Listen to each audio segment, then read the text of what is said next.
पर्यावरण की बहुत हानि हो रही है। हम कम से कम प्लास्टिक का इस्तेमाल करें। नई टेक्नोलॉजीज़ आ रही है, नई टेक्नोलॉजीज़ विभीषिकाएँ हैं, उनको भोगना पड़ता है और इसी के चलते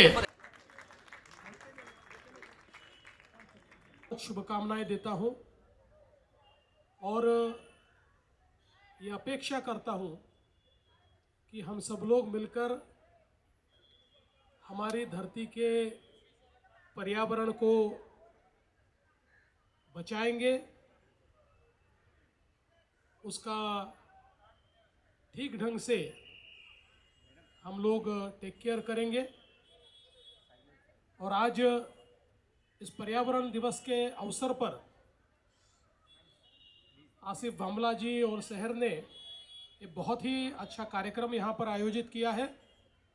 मैं भामला फाउंडेशन को बहुत बहुत बधाई देना चाहता हूँ। वे केवल पर्यावरण दिवस का कार्यक्रम आयोजित नहीं करते तो साल भर हमारे एनवायरनमेंट को ठीक रखने के लिए, उसके कंजर्वेशन के लिए लगातार जन जागरण का कार्यक्रम करते हैं, अवेयरनेस का कार्यक्रम करते हैं, कुछ एक्शंस भी प्लान करते हैं। और मुझे लगता है कि ये बहुत ही इम्पोर्टेंट है। विशेष रूप से इस बार जो थीम है वो प्लास्टिक को हम लोग कैसे समाप्त कर पाए, इसकी इर्द गिर्द इस बार पूरे दुनिया में पर्यावरण दिवस की थीम है। हम सब लोग जानते हैं कि जिस प्रकार का मेनेस प्लास्टिक ने तैयार किया है, उसके कारण आज पर्यावरण की बहुत हानि हो रही है। और ऐसी हानि हो रही है कि जिसको हम 200 साल 300 साल में भी पूरा नहीं कर सकते। इसलिए हम सबको ये तय करना ही होगा कि हम कम से कम प्लास्टिक का इस्तेमाल करें और जो इस्तेमाल करना ही पड़े उसका रिसाइकल हम लोग मिलकर करें। मुझे बड़ी खुशी है कि अब नई टेक्नोलॉजीज़ आ रही है। नई टेक्नोलॉजीज़ एक अलग प्रकार का बायोडिग्रेडेबल प्लास्टिक तैयार कर रही है। परसों ही मैंने एक वेंचर का आगाज़ किया जिसमें शुगर से PLA बनाकर PLA के माध्यम से बायोडिग्रेडेबल प्लास्टिक तैयार करने की एक बहुत बड़ी वैल्यू चेन तैयार हुई है।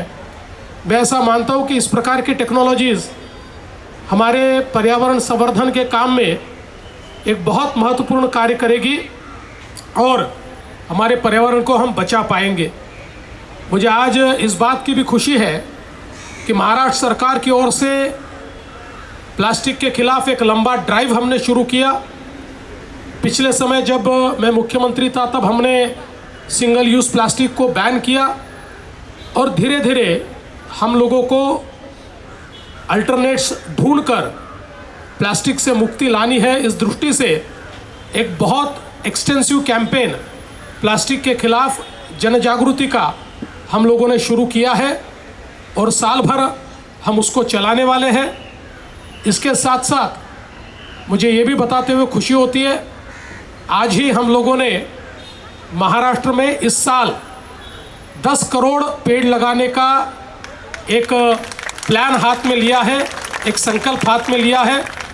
और इन 3 महीनों में हम लोग 10 करोड़ पेड़ लगाएंगे और केवल पेड़ नहीं लगाएंगे तो उन पेड़ों को बचाने के लिए, उनका संवर्धन करने के लिए एक पूरी इकोसिस्टम हम तैयार कर रहे हैं और इसका कंप्लीट मॉनिटरिंग हम लोग जियोस्पेशियल डेटा सिस्टम्स के माध्यम से, AI के माध्यम से करने वाले हैं, ताकि केवल पेड़ लगाए न जाए तो पेड़ों को ज़िंदा भी रखा जाए।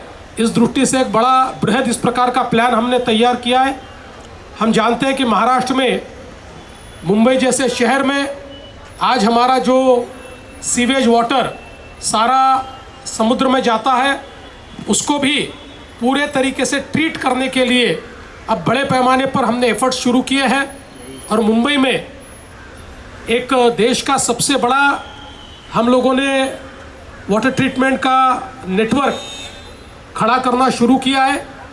और मैं ऐसी अपेक्षा करता हूँ कि आने वाले 3 या 4 सालों में जब ये नेटवर्क पूरा होगा तो हमारे समुद्र में, हमारे सी में केवल ट्रीटेड पानी जाएगा, अनट्रीटेड पानी नहीं जाएगा।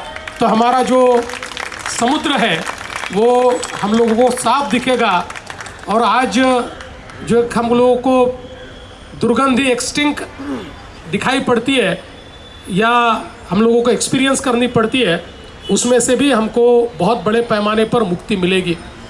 इसके साथ साथ हमारे प्रधानमंत्री जी ने जो एक बहुत महत्वपूर्ण नेट ज़ीरो ये संकल्प किया है, इस संकल्प के चलते 2030 तक हम लोगों को हमारा जो टोटल एनर्जी है उस एनर्जी में 50% of our energy should come from renewable sources. ये एक देश के लिए हमने एम रखा है। And I would like to proudly say by 2030 the entire energy mix of Maharashtra will have 52% renewable. So हमारी 52% एनर्जी ये रिन्यूएबल में से आएगी और इसको और आगे बढ़ाने की कोशिश हम लोग कर रहे हैं। इसमें सोलर है, इसमें विंड है, इसमें ग्रीन हाइड्रोजन है, इसमें पंप स्टोरेज सिस्टम्स है। ऐसी सारी सिस्टम्स का एक बड़ा नेटवर्क हमने तैयार किया है और ये सारी चीज़ें कागज़ पर नहीं है, तो इसका काम भी हम लोग शुरू कर चुके हैं। और 2026 के दिसंबर तक हम लोग एग्रीकल्चर को जितनी पावर देते हैं, ये 100% पावर करीब 16 गीगावाट यानी 16,000 मेगावाट पावर ये रिन्यूएबल सोर्सेज से आएगी। इस प्रकार का हम लोगों ने काम यहाँ पर शुरू कर दिया है। साथ साथ हमारा जो पब्लिक ट्रांसपोर्ट है वो पब्लिक ट्रांसपोर्ट को भी ग्रीन करने का हमारा प्रयास है। और मैं ऐसा मानता हूँ कि by 2030 the entire public transport in Mumbai will be green. हम कोई भी फॉसिल का यूज़ नहीं करेंगे, 100% ग्रीन ट्रांसपोर्टेशन मुंबई के लोगों को हम लोग प्रोवाइड करेंगे।